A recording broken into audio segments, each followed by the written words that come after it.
I feel so uneasy when there isn't biscuits for my imaginary visitors and there isn't tea and coffee for my imaginary visitors. Because in Joburg, guys, like people don't just rock up, like they don't, or maybe for me, they don't. But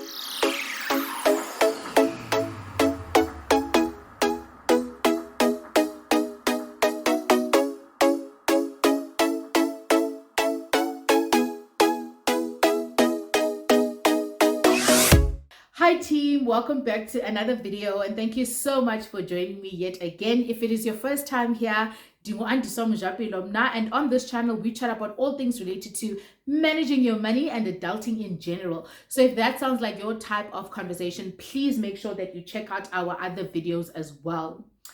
So today is a bit more chilled than other days. We have chilled conversations on the channel, yes, but today is a very chilled conversation.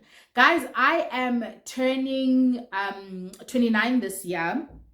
So I'm nearing the third level, or the third floor, as they like to call it. And I found that as I near the third floor and as I get older and older, I am becoming so much like my mother, right? And actually not like my mother, but my mothers, because I've got two mothers, but I'll explain that bit in a moment. I'm finding that I'm becoming so much like my moms, and I don't understand why. First of all, please let me know if you can relate, right? If you can relate to the fact that you are becoming more and more like your mom. I think that it's natural for you to become more and more like your mom, yes, because I mean, obviously that's your mother. But I think what is scaring me is that the very same things that I had told myself that I will never do, like, you know, those things when you're growing up and you're like, yo, as soon as I get out of this house, like as soon as I'm an adult and I have my own things and my own house and my own job, I'm leaving this behind. I'm cutting it. Like there's no point in it. Just in life in general, I'm never doing this. And I'm finding that I am now picking up more and more of those habits, both intentionally and unintentionally. And I'm going to be sharing a few with you today. Some of the things that I swore never to do, or I could not understand why they're being done. So I told myself that I'll never do them. But now I'm finding myself doing those very same things. So number one, if you can relate to some of these things, please let me know in the comment section. And even if you can't relate to what I've listed or what I'm experiencing, please let me know if there are any things, just for my sanity's sake, like to show me that I'm not crazy. If there are certain things that your mom used to do where you were like, what? But now you find yourself doing exactly the same thing. So the first thing, right? Oh yes, I told you guys that I'm going to tell you why I've got two moms. So I moved away from home when I was 4 years old and I went to live with my uncle and aunt, whom I call mommy and daddy. And for the longest time, I believed that they were my parents. So I referred to them as mommy and daddy. And but even when I, obviously as I grew older, I realized that they were not, but rather my uncle and aunt. But because they treated me like their own child and raised me as such, I still refer to them till this day as mommy and daddy. I never stopped, but I refer to my biological mom, whom I had a very close relationship with as well growing up, as umama. So I've got umama, which is my biological mom, and then I've got mommy, which is my non-biological, but my mom in every other sense of the word. Got it? Sometimes my friends get a bit confused, but yeah, I hope you got it there so that I don't have to explain next time. Anyway, so the things that I'm sharing today are things that I've picked up both from mommy and umama, because I saw umama during the holidays and I obviously lived with mommy, so I experienced her a lot more than I did my own mom. So these things are a combination of them both. The first one that I have picked up, and I used to absolutely not like it, because hate is a very strong word when I grew up, is mommy used to wake up very early in the morning and she used to open all the windows in the house for fresh air. When I say all the windows, I mean all the windows. I mean, starting with their bedroom to the next bedroom, to the bathrooms, to the lounge, the dining area, every bedroom in the house, including the one that we were sleeping in, because obviously, you know that when it's the weekend and you were a school child and you're in school, you want to sleep till late, right? So we used to sleep in till late, but mommy would walk into our rooms and she would open those windows because she used to be like, we need fresh air in the house. why are you guys still sleeping at this time? Even if you are sleeping, she will open those windows, and she'll open even the windows in the rooms that nobody is in. And I used to think that is insane. Like, why would you do that? But guys, let me tell you, I kid you not, every time I wake up now, I start with opening the windows in the bedroom that I slept in. Whether my poor husband is awake or still sleeping, the windows will be open. At most, I'll open maybe 2 and leave the bottom 2 closed, But especially when it's winter. But guys, even when it's winter, I have to open all the windows. And I start with the bedroom and I go to the other rooms and the lounge and all of that stuff because I need fresh air. And if the windows are actually closed, I can kind of sense that they are, and I feel like they need to be open. So closed windows, big no. And not only the closed window that I'm in, but all the windows have to be open. That's the type of person I am now. And it's so uncomfortable for me when I visit other homes. For instance, if I visit my in-laws, right, Elimpopo, and I kind of feel, obviously I can't go into every room opening people's windows because that's crazy. So I kind of had to hold myself and limit myself to the windows that I can open. But that window thing has now become my thing, where it feels super uncomfortable when windows are closed. So that's one habit that I've picked up. The second habit that I picked up, and this one is from Umama, right? Umama, growing up, she never believed in top-ups, and I think that I've mentioned this in one of my other videos, that Umama, if she gave you an allowance for the month and you finished it in the middle of the month, you were not going to get a top-up. She was not going to give you more money in the middle of the month. And even when other people used to borrow money from her in the middle of the month, she used to tell me she doesn't understand how people borrow money from other people in the middle of the month. Where is that money supposed to come from? Because in her head, you budget in advance, right? You budget for the 25th if you're getting paid on the 25th. And then even if it's in the middle of the month, whatever's left is what you still need to allocate to your plan. So when someone borrowed money from her, she used to be like, but I don't understand. Where am I supposed to find this money? Nobody has money lying around that's not allocated to something. Even if it's in savings, it's saving for something. So why do people think that you've got money ready to give them because you're not doing anything with it, right? And in the beginning, I used to tell her, but no, Kalok Mama, sometimes things come up, emergency and life happens and all of those things. And Mama's like, yes, but life is happening for me too. So what makes you think that I'm in that position where I can help, right? So I tried to convince her and I gave up. But I used to be like, dude, be more understanding. Guys, I kid you not, I'm also that person now. I don't understand when people borrow money on the 20th and you're getting paid on the 25th.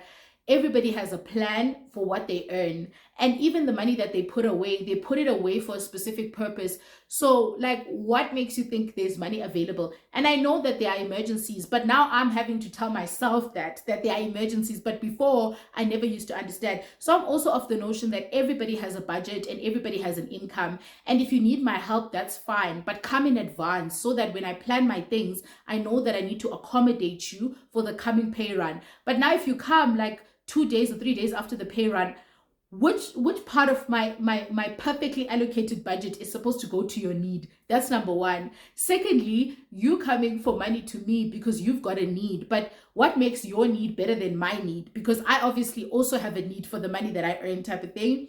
So now I'm having to convince myself as well that, you know what, life happens and all of those things. But my mom was very strict about, planning around her money, allocating money to the last rand and all of those things. And I've definitely picked it up to a point where when somebody takes me out of my budget, I'm just like, but what was your plan? And why do my plans have to break? And what makes your thing more of a priority than mine and all of those things? So I definitely picked that up from her, even though I was the very same person that was saying, no, you need to understand better.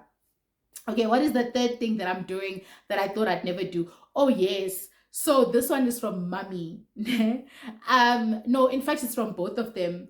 And that's the thing of you always need to keep the house tidy because you might get visitors.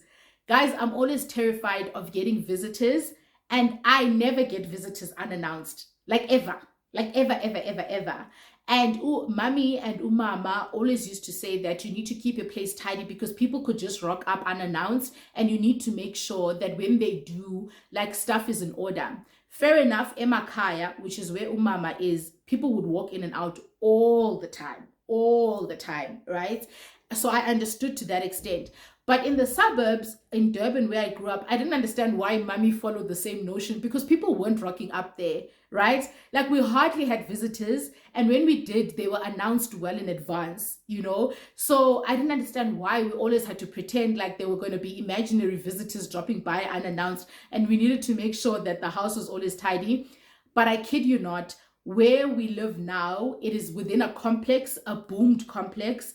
You need to dial in to enter, and we are the ones that open for you. So there's no way of a person rocking up here unannounced. It's impossible. And even if they got through the gate by some miracle, you won't get through the house. Like, it's not that easy. But Andiswa still believes that every time, even if I'm late for work, I'm just like, okay, let me tidy up. You know, you never know who you might come.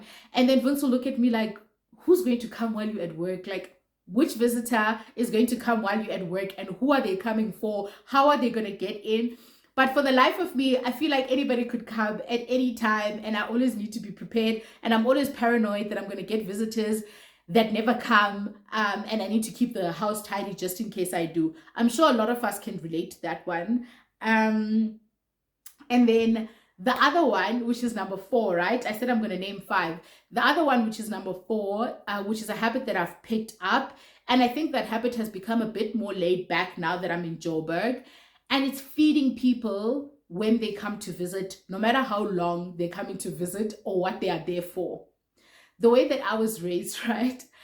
You would literally, especially Emakaya, like, you would make juice and tea like 6 times a day if there were 6 people coming in and out, and they were not like family members, they were coming from the outside. And it used to frustrate the H out of me, like why I had to put in so much effort to accommodate people who are only there for 30 minutes and whom we didn't invite. I was just like, but this person is just coming to drop something off. Like, why are we offering them something to drink? And then another person comes for a different reason and they stay for an hour, and we need to offer them something else as well. And that one came from my grandmother. And it used to irritate me. But I kid you not, now, like at my place, I feel so uneasy when there isn't biscuits for my imaginary visitors and there isn't tea and coffee for my imaginary visitors. Because in Joburg, guys, like, people don't just rock up. Like, they don't, or maybe for me, they don't. But it's not, no, they don't. I don't think they do, right? I don't think any of us have that experience here. But I always have to have, like, biscuits and tea and juice for my imaginary visitors who are going to rock up unannounced, you know, just in case. And that comes from the fact that every time somebody visits me, like, I want them to have something to drink, whether it's tea or coffee or, like, juice or anything like that. And some of my Joburg friends found that very weird, because I thought it was weird when somebody would come to your place for like an hour or even 40 minutes or 2 hours and not have anything to eat or drink. And then the Joburg people used to be like, but they're not coming for lunch, but they're coming to drop something off. And I'm like, I know, but I mean, the way I was raised, you had to give someone something, even if it's a closed packet of chips. Like, if you're rushing, my mom will literally wrap something and she'll give it to you as you leave. Or she'll take a cool drink, anything, and give it to you. Even if you don't have time to consume it, she'll want you to have it. And that's the way I was raised. And now I find myself, like, with no unannounced visitors, having imaginary, like, with no announced visitors, but imaginary, taking care of them because they might come, because they're in my head, and they might drop by at any given time, and I won't have enough time to prepare. So yeah, that's number 4 of the habits that I thought, while I was growing up, but now I'm doing exactly the same thing. The 5th one was, the 5th one is planning everything to the very last detail, right? I plan everything. I used to think this is umama. I used to think umama is too obsessive. She, like, plans even small things that are going to happen at home. If there's going to be a lunch or something's going to happen at my school, like, she'll plan way in advance for the simplest of things. She literally write things down, like, what do I need to buy as a snack? What do I need to pack? Who's going to take what, where? What are we going to need? And all of those things. And obviously budgeting and planning go together. So she'll plan, she'll budget. She wants to know who's doing what and all of those things, to a point where at home, even for Christmas, like, we have when Christmas is nearing, we've got a Christmas menu. We know what we're making for Christmas. We know who's doing what, who's contributing what we're going to buy, who's buying it, and all of those things. And oh my God, guys, I used to think it is team too much, especially for something as simple as a family Christmas. Like, come on, we can, like, have that conversation 2 days before. But I'm that person now. I plan for everything. If we are going home to Limpopo for the weekend, I want to know which weekend are we going to Limpopo in, which car are we using, what route, are we leaving early, are we leaving like on time, is it after work, is it like, what are we doing when we get there, what's the plan, right? And my husband is a completely different person. He's more like a spontaneous, let's just decide to go, let's run with it type of person. So obviously it's a bit of a challenge balancing the two, but I can't believe what a planner I've become. And I'm grateful for it because during my wedding series, like, it really, really helped me when I was planning for a wedding, because I had everything down in my journal. I was ticking things off, I needed to use every weekend because I didn't take leave.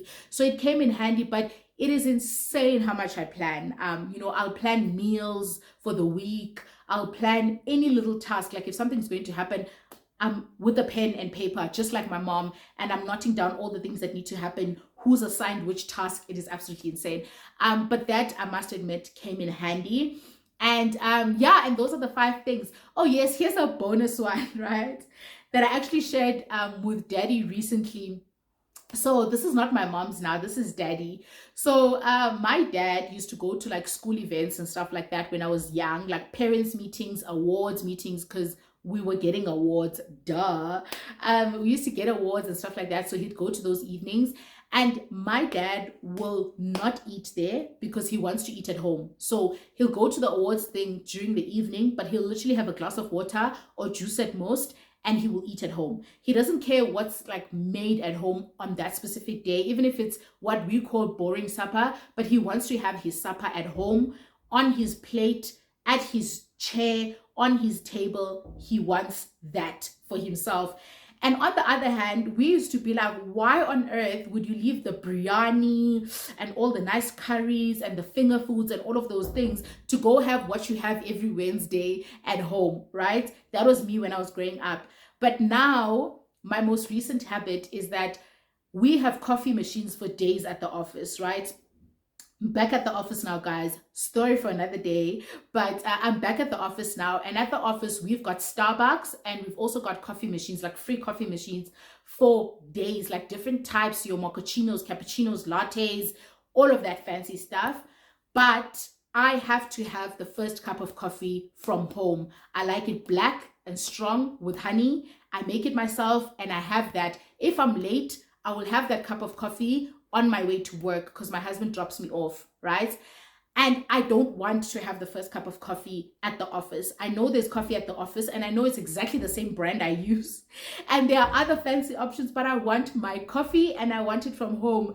And I never thought that I would be that person. I always thought, when I grow up, I'm going to be eating at hotels, and I'm going to be like, eating fancy food and drinking expensive drinks and fancy drinks. At least when the opportunity came, I would never stick to the boring options that my parents stick to, because no ways. But here I am, little Miss Boring, having her own black cup of coffee on the way to work because she doesn't want to miss her coffee in her cup that she made the way she likes.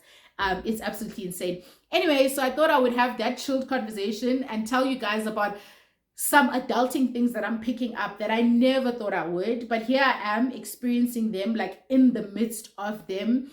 And yeah, like I said, please share your own. If there's anything that you are doing as an adult that you swore never to do, or something that you've picked up that you didn't understand when you were younger, but now you are actually implementing, please let me know in the comment section. Otherwise, as per usual, if you enjoyed this video or at least found it entertaining, please don't forget to give me a huge thumbs up, and do consider subscribing to this channel so we can see you in other videos.